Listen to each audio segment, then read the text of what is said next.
My name is Candace, and I am a beauty professional. I've been doing hair since 2010, and one of my passions is to teach. I like to teach on every level possible. So, whether that be young students who want to learn how to braid, whether that be parents who want to learn how to do their hair better, or if there's stylists out there who want to enhance their skills, what my goal is to do is to help you do that with ease. And so, I started on this journey a little while ago. I learned how to braid. That was my first introduction to hair. Learning how to braid when I was very young. My aunt used to be a kitchen tician, God bless her soul, but she taught me a lot about hair, and a lot of the things that she taught me, I still carry me with me today.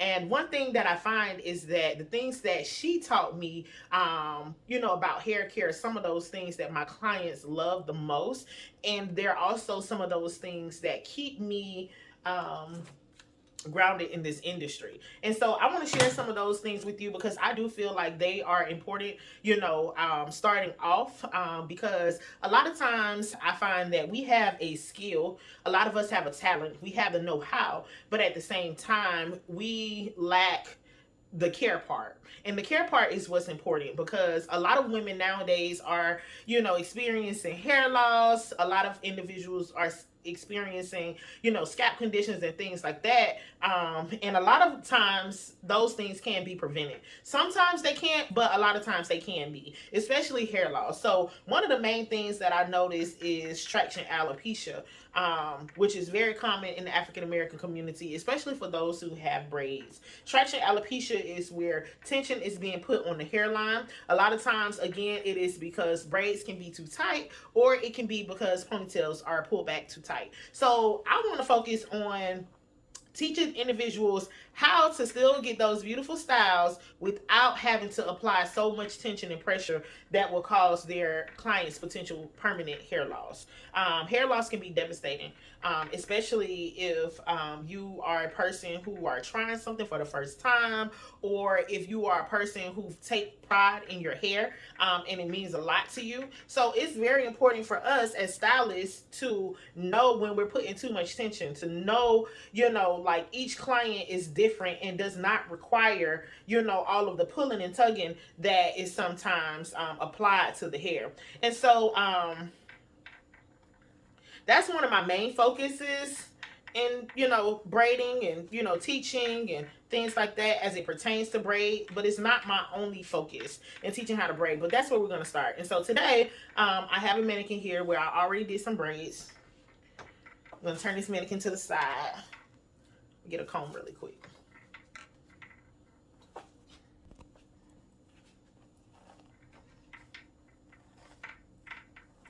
This hair is a little dry, so that's something that you want to note too. And because it's a mannequin, I'm not going to put product on it. But if this was somebody's hair, it's not fully dry, but it is more dry than I like to start my braids with. So I would be adding moisture to this client's hair. If I was doing a takeout and this client had to be shampooed, I would be sure to comb through this hair to make sure that any of that dead hair is not caught up in the shampoo bowl, which causes the hair to tangle more. Which you definitely want to avoid, especially because a lot of clients are tender-headed. But again, our focus is to prevent hair loss. And so that's one of the things that's going to help you, because if you leave all of that dead hair into this braid or where this braid was, and then you go straight to the shampoo bowl, all of that hair is going to get caught by right up in there. And a lot of times it create a mat, and that mat is hard to come out, especially depending on how long clients decide that they want to wear the braids. One of the things that I did realize as a professional is that you can make a recommendation all day and tell clients how long you recommend them to leave a style in. Sometimes they will follow, and sometimes they won't. And that's not a decision for you to make for them. It's up to you as a professional to inform them what is recommended. But in the event that a client leave a style in for over the time period that you recommended, you as a professional, it will work in your favor, I should say, if you know what to do next, instead of getting upset, instead of getting frustrated. And a lot of people I see, like, oh, you shouldn't wear your hair like this, I told you to take these braids out. You don't have to go through all of that. It's the right way to do it. And so again, that is detangling the hair. You want to start from the ends and work your way up, and then sometimes it also helps to put a moisturizer on there.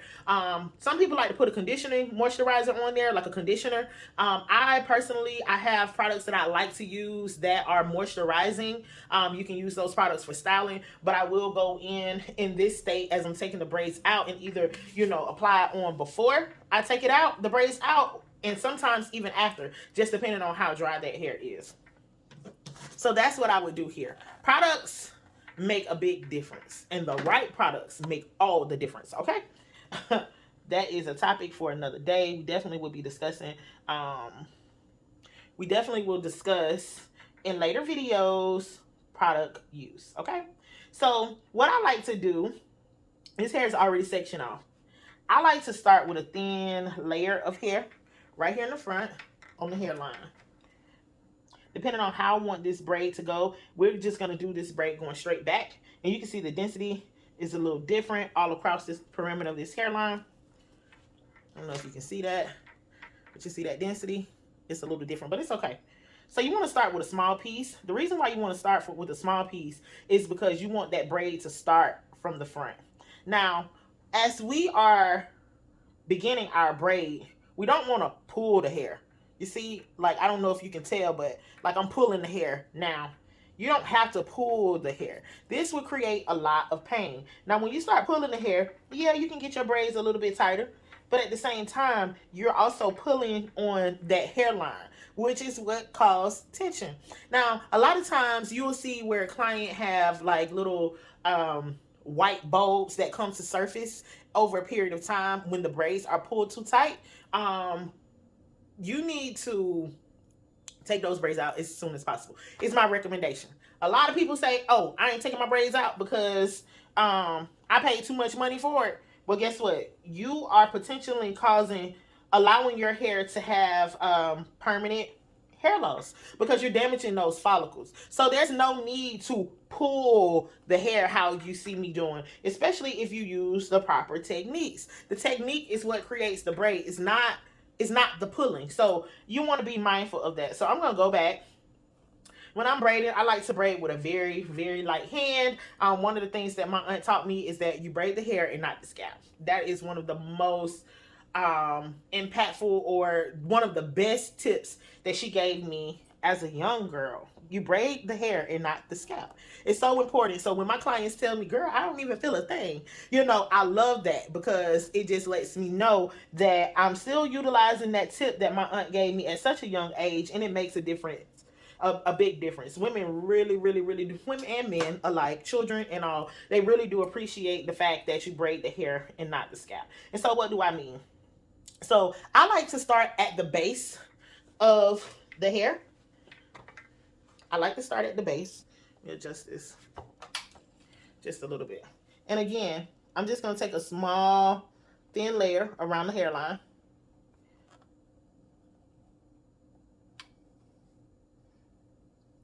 And I'm going to start holding my hand at the base of the hair, right?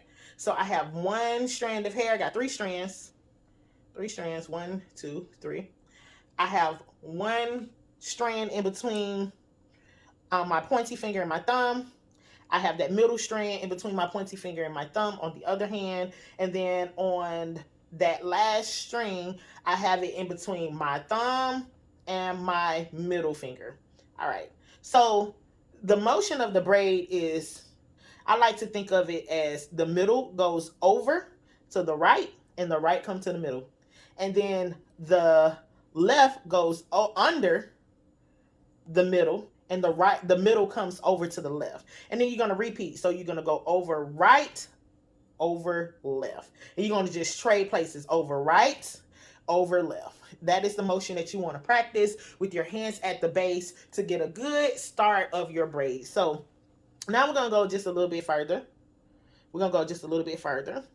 And so using that same technique, we're going to start to pick up hair. So we're going to go over right, over left. And every time we go over, we're going to bring that right to the middle, and then we're going to bring the left to the middle. And so again, over right, bringing that right to the middle, picking up a little bit of hair, over under left. I'm sorry. You're going to go over right, And then you're going to go under, over left, over right. And you're taking the middle over now. Over left. Keeping your hands as close to the base as possible. Over right. And you want to make sure you detangle as you go, or pull the hair through as you go. Over left. Over right. Over left. Over right. You want to make sure you're maintaining a consistency of the amount of hair you're picking up.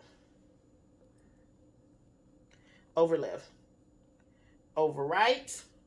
And just keep going. You pick up as you go. Over left. You go over right. And then you go over left. And you're just going to repeat that all the way back. So, again, these braids literally has been in this mannequin hair for years. Well, not years, but a long time, okay?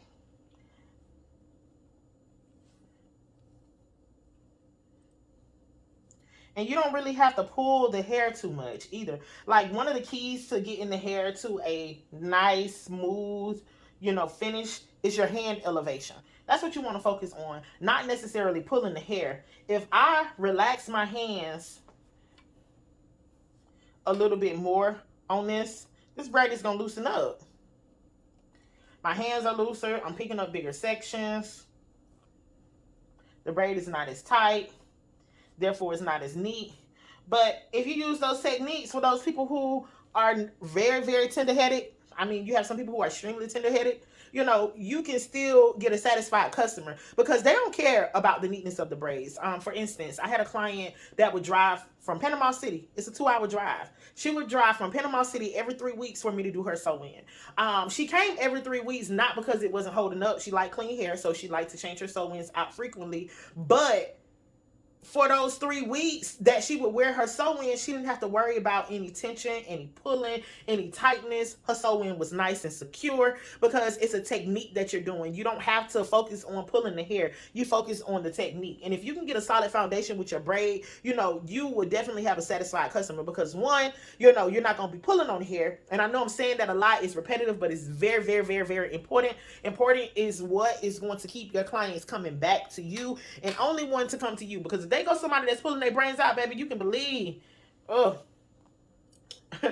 it's a possibility they ain't going back. And if they find somebody who can do it just as good, that don't braid as tight, you out of a client, So you want to be mindful of that. You want to be mindful of that.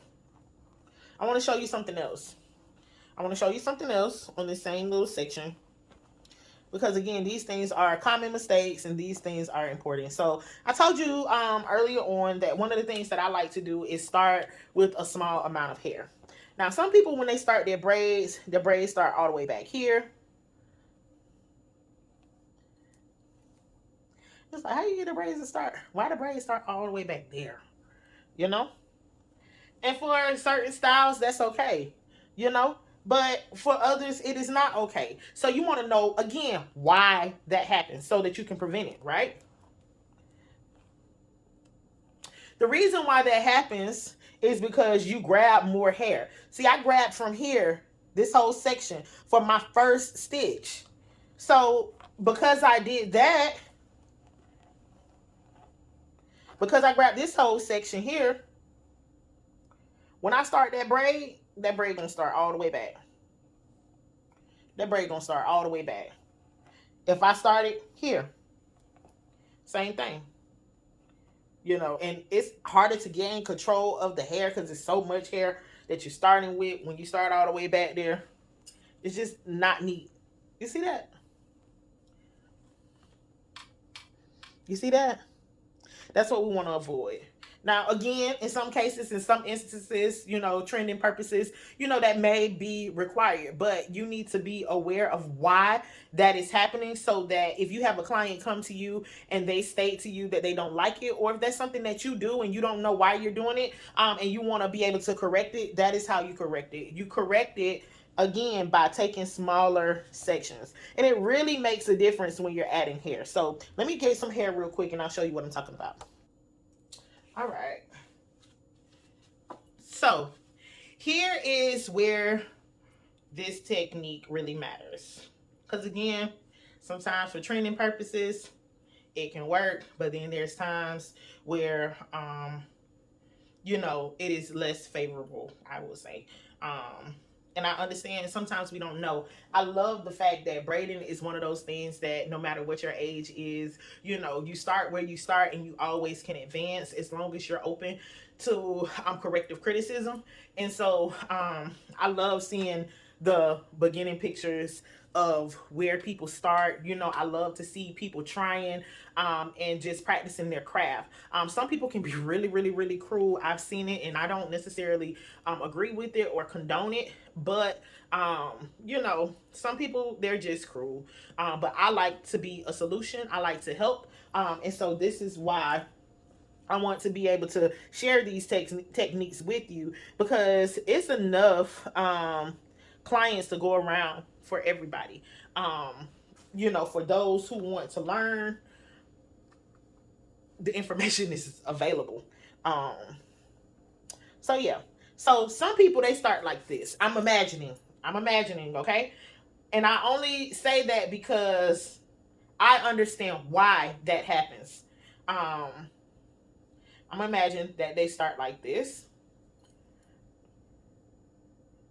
So you just separate the hair into three.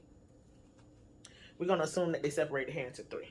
But we just gonna start and pick up the braid. You see where I started and picked up that braid? You see how I pulled that all the way back?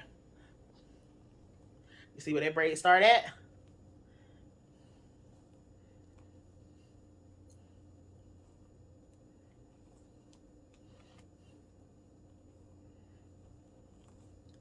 You see how that braid look? Okay.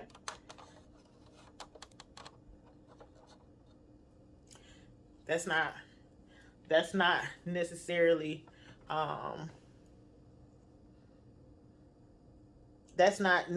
the ideal look that we want, and it's okay if you're just starting off. But again, the way that you correct that just based off of technique, because there's something else that I want to focus on as it pertains to this particular braiding, but you'll see. All right, so here I'm going to start using less hair, and this is just still your traditional braid. I like to even start just from the center. Just pick up that center piece, pick up less hair. We're going to go left, middle, right. Okay? Over left, over right, over left, over right. You see the difference? See how that braid is starting from the front? Using the same amount of hair. Over left, picking up a little bit of hair as I go. Over right, picking up a little hair as I go. Over left, over right, over left, over right. Can you see the difference? You see how that braid starts from the beginning? And then you can also see it's really not, it's a mannequin head, so you can't see the skin lifting and things like that. But it's not pulling. You literally just need to focus on the over left, over right, over left, over right.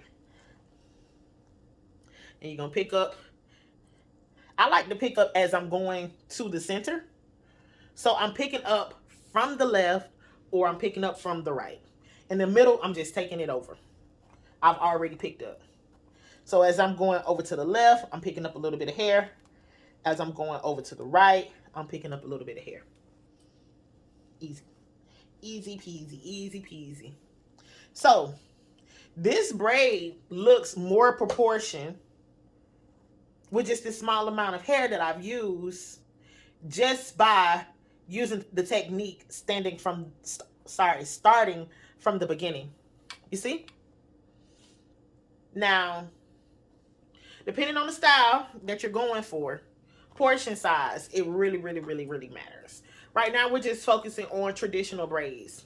So, a little disclaimer. I know that knotless braids and feed-in braids are really, really trending right now.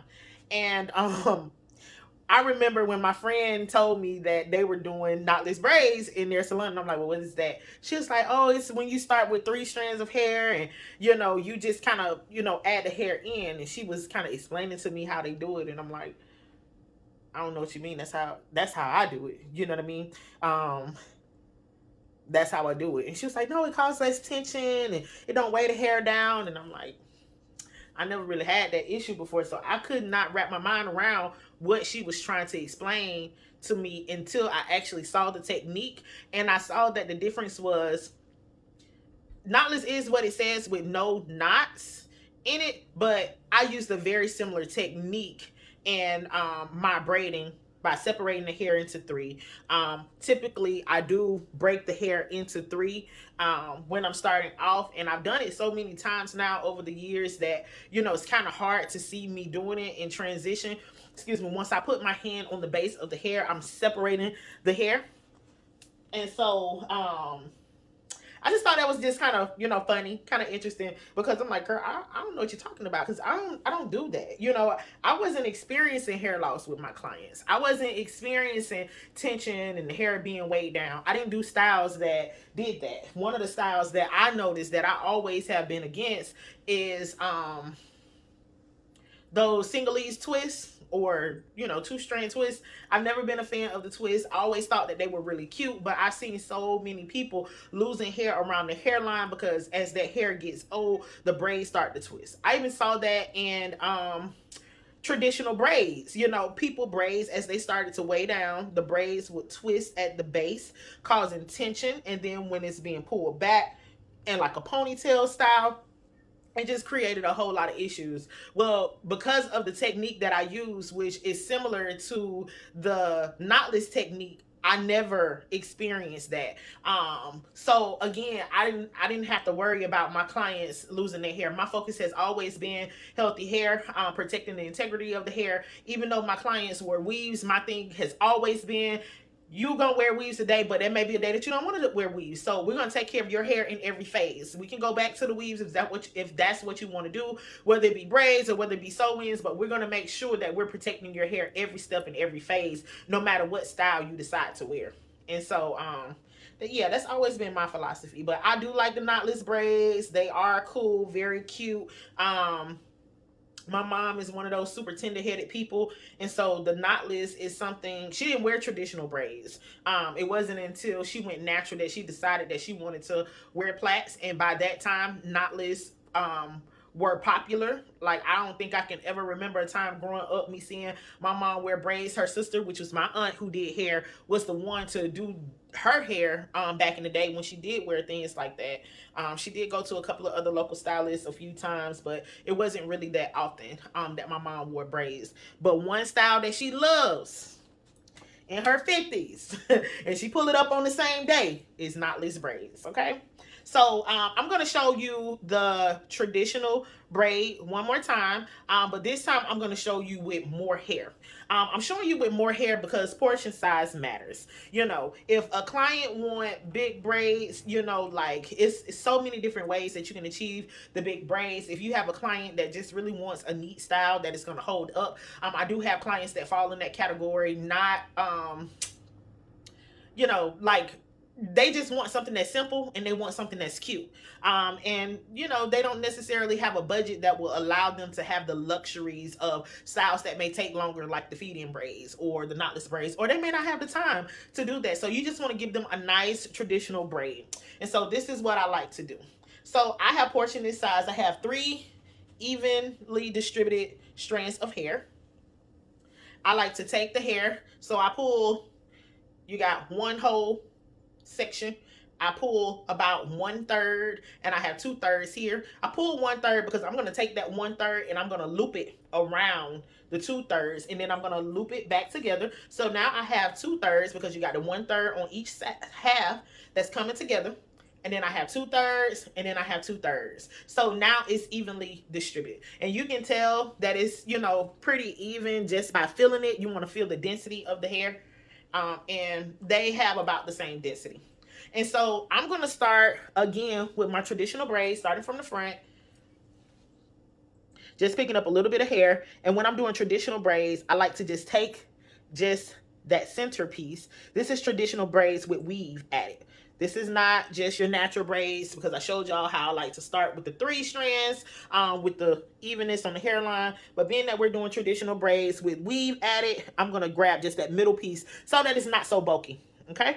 Now I'm going to do the over with the to the left, and then I'm going to go over right, over left, over right, making sure I pull that hair in. I'm gonna go over left, over right, over left, over right.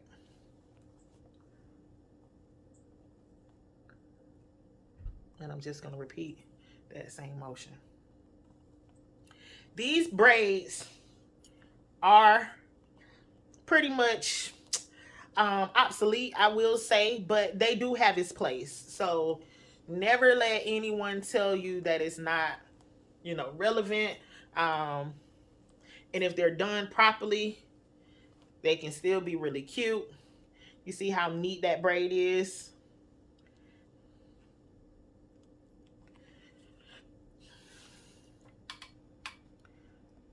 You see how you can't really see the knot? It's there, it's present, but it's not a big knot that's just sticking up on top of the head.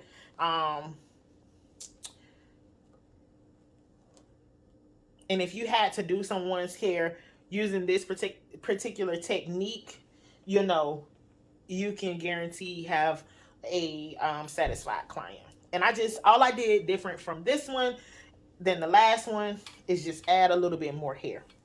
Now, another reason why I would use this technique with less hair, for instance, if I'm doing feed-ins and the client has a very fine hairline or very thin hairline, I like to call it fragile hairline, I will use this technique using just a little bit of hair. Just so that I can keep that hairline strong, especially if I'm going to be adding any weight to the hairline. I know, you have to be very, very, very careful when you're doing that, which I'm always careful. I'm always mindful of the client that's sitting in my chair and what they require for the look and that they desire to have and that we are trying to accomplish. And so I make that call based off of each individual clients. And typically when I make that call, like I said, I don't have many clients where they experience hair loss. It's very rare that I have a client that experiences hair loss on account of something that I have done to their hair. As far as using a braiding technique or adding hair extensions, because I'm so mindful. I've always been a solution finder when I'm, doing techniques. So I'm always mindful of what it is that I'm doing for my clients. Y'all see that? This is not a knotless braid. This is just your traditional braid, adding hair extensions. And I'll see if I can get a photo side by side. But yeah, so there are special circumstances where, you may run into a client who have thin hair. If you are not sure, don't put hair in, don't add extensions to that client's hair. Just to be on the safe side. Recommend to them let them know that you recommend that they don't get the braids because you don't want to add any other damage you don't want to damage their hairline. Let them know. If you don't feel comfortable, let them know. Clients like when you're honest with them, because it gives you room to grow. And when you find a technique and you build up your confidence doing that, they will appreciate that more than somebody just coming in and just doing it anyway because this is what they know to do, or this is what they seen somebody else do, and then you cause damage, and then the client don't know, what's the damage that's really being done because you're the one that's taking care of their hair. You're looking at their hair. And so that's why you want to be mindful. That's why you want to be intentional with your techniques. That's why you want to make sure you have the right products. You want to make sure that you have the right tools. You want to make sure you have the right techniques so that you can give your clients the best service possible. So I'm going to wrap this up today. We focused on doing braids on natural hair. We focused on adding hair extensions from the beginning. I showed you some ways that that knot slips and give you an unfavorable braid, but I also showed you how to correct that. If you found this video helpful, please do me a favor, hit that like and subscribe button at the bottom. Please feel free to leave a comment on what you found to be the most helpful tip or technique in this video. If you felt like this video wasn't